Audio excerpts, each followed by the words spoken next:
Hello மக்களே, welcome to my new YouTube channel. This is land cooking. இன்றைக்கான recipe என்னென்னு பார்த்தீங்கன்னா, நம்ம சேனலில் மரவள்ளி கிழங்க வச்சு ஒரு ரெசிபி பண்ண போகிறோம். நானே புதுசாக கற்றுக்கிட்டு இருக்கேன். இப்போ நான் உங்களுக்கு அதை சொல்லிக் கொடுக்குறேன் எப்படி செஞ்சேன் அப்படிங்கிறத. ஃபஸ்ட்டு கிழங்கோட தோலை சீவணும். அதுக்காக ஒரு ஷார்ப்பான கத்தி மாதிரி ஏதாவது வச்சுக்கோங்க. வச்சுட்டு மேலேருந்து கிழங்கு கீழே வரைக்கும் ஒரு கோடு போட்டிங்கன்னா அந்த தோல் வந்து ரெண்டாக வந்துடும். இப்போ நீங்கள் அப்புறம் உங்களுக்கு வந்து கைட்டே பீல் பண்ண ஈஸியாக இருக்கும். சப்போஸ் அப்படி இல்லைனா அந்த கிழங்கு வந்து ரொம்ப ஹார்டாக இருக்குன்னா உங்களுக்கு வந்து வேகிறதுக்கு லேட் ஆகும் அப்படின்னு அர்த்தம். ஓகேங்களா? ஸோ உங்களுக்கு ஈஸியாக பீல் ஆயிடுச்சுன்னா அந்த கிழங்கு வந்து 3 விசிலே நல்லா கிழங்கு வந்து நல்லா வெந்துடும். சப்போஸ் அப்படி ஆகலைன்னா கூட 2 விசில் வச்சுக்கோங்க. இப்போ நான் நல்லா கிழங்கெல்லாம் நல்லா உரிச்சிட்டு க்ளீன் பண்ணிவிட்டு உங்களுக்கு காமிக்கிறேன் பாருங்கள். இப்போ நான் கிழங்கு நல்லா க்ளீன் பண்ணி கட் பண்ணி வச்சுட்டேன். இப்போ இதுக்கு தேவையான அளவு தண்ணி ஊற்றணும். கிழங்கு வந்து நல்லா 3/4 பாகம் ஃபில் ஆகிற அளவுக்கு தண்ணி ஊற்றினா போதும். ஸோ நான் இப்போ இதுக்கு வந்து ஒரு 2.5 கிளாஸ் தண்ணி ஊற்றிருக்கேன். உங்களோட கிழங்கு எவ்வளோ வச்சுருக்கீங்களோ அதுக்கேற்றப்பில் நீங்கள் தண்ணி ஊற்றிக்கோங்க. தேவையான அளவு உப்பு போட்டுட்டு குக்கரை க்ளோஸ் பண்ணிவிடுங்க. அண்ட் இப்போ உங்களுக்கு இந்த டைமில் மஞ்சத்தூள் போடனாலும் போட்டுக்கலாம். மேக்ஸிமம் ஆஃப் டைம் வீட்டில் போடுவாங்க. இந்த டைம் நான் போடலை. பிகாஸ் எனக்கு வந்து அந்த கலர் வந்து அவ்வளோ அப்பிடைசிங்காக இல்லை. ஸோ அதனால் நான் போடலை. நீங்கள் போடணும்னா போட்டுக்கோங்க. எங்கள் அம்மா திட்ட தான் செஞ்சாங்க, இருந்தாலும் நான் போடலை. குக்கர் விசில் வந்துருச்சு. ஒரு 3 விசில் வச்சுக்கோங்க. அப்புறம் ஸ்டவ்வை ஆஃப் பண்ணிவிட்டு நல்லா அதுலேருந்து கேஸ் போத்தோடனே வெயிட் பண்ணுங்கள். அதுக்கப்புறம் குக்கர் ஓப்பன் பண்ணி நல்லா கிழங்க நல்லா மசிச்சு விட்டுக்கோங்க. மசிச்சு விட்டுட்டு அதுக்கப்புறம் அடுப்பில் கடாயை வச்சு கொஞ்சம் லோ ஃப்ளேம்லேயே வச்சுக்கோங்க. லோ ஃப்ளேமில் வச்சுட்டு கடாய் ஹீட் ஆகுதுனே வெயிட் பண்ணுங்கள். ஹீட் ஆனதுக்கப்புறம் 2 ஸ்பூன் ஆயில். நம்ம வீட்டில் என்ன ஆயில் யூஸ் பண்ணுவோமோ அந்த ஆயில் யூஸ் பண்ணால் போதும். தாளிக்கிறதுக்கு என்ன ஆயில் நார்மலாக யூஸ் பண்ணுவோமோ அதுதான் யூஸ் பண்ணணும். அண்ட் எங்கள் வீட்டில் எப்போவுமே தேங்காய் எண்ணெய் யூஸ் பண்ணுவாங்க. அதனால அதே நானே யூஸ் பண்ணிக்கிட்டேன். அண்ட் வீட்டில் செக்கில் ஆட்டின தேங்காய் எண்ணெய் தான் யூஸ் பண்ணுவாங்க. அதனால அதை யூஸ் பண்ணிக்கிட்டேன். நல்லா ஆயில் ஹீட் ஆனதுக்கப்புறம் 2 ஸ்பூன் கடுகு. அண்ட் அது நல்லா பொரிஞ்சு வந்ததுக்கப்புறம் கொஞ்சமாக ஒரு 4 பல் பூண்டு கட் பண்ணி வச்சுருக்கேன். கொஞ்சம் பொடிசாக கட் பண்ணி வச்சுருக்கேன். அந்த பூண்டை கொஞ்சம் போட்டுக்கோங்க.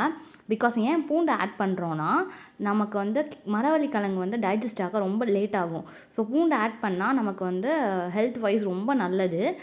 அதனால பூண்டு ஆட் பண்ணிக்கோங்க. அதுக்கப்புறம் இட்ஸ் அன் ஆப்ஷனல். உங்களுக்கு வேணுன்னா ஆட் பண்ணிக்கோங்க, இல்லைனா விட்டுருங்க.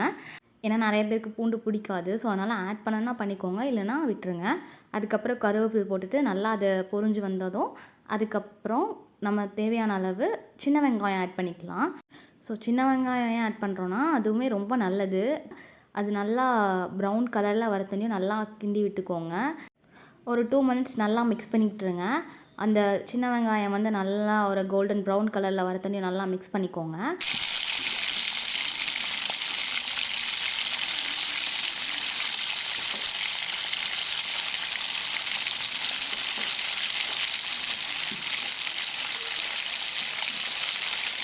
நல்லா மிக்ஸ் பண்ணிட்டோம். இந்த டைமில் 2 வத்தல் பிச்சு போட்டுக்கோங்க. நல்லா காஞ்சு வத்தல் இருக்கும்ல, அந்த வத்தல் 2 பிச்சு போட்டுக்கோங்க காரத்துக்காக.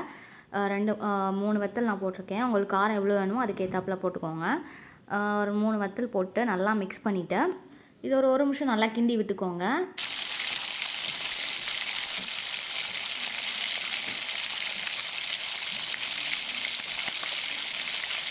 அண்ட் தென் இப்போ லைட்டாக ஃப்ளேமை வந்து கொஞ்சம் கம்மி பண்ணிவிட்டு நல்லா கிண்டி விட்டுட்டு நம்ம நல்லா அந்த கிழங்கு மசிச்சு வச்சுருக்கோம்ல அதை எடுத்துக்கோங்க.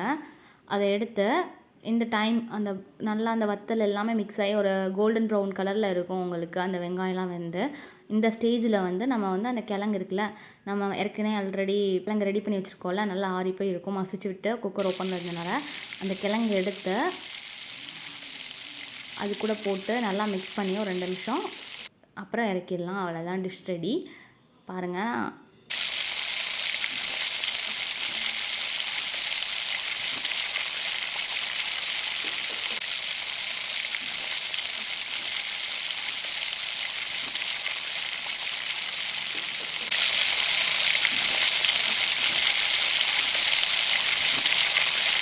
ஸோ நல்லா ஏதாவது ஒரு ஹோல்டரை வச்சு பிடிச்சிட்டு நல்லா மிக்ஸ் பண்ணி விட்டுக்கோங்க.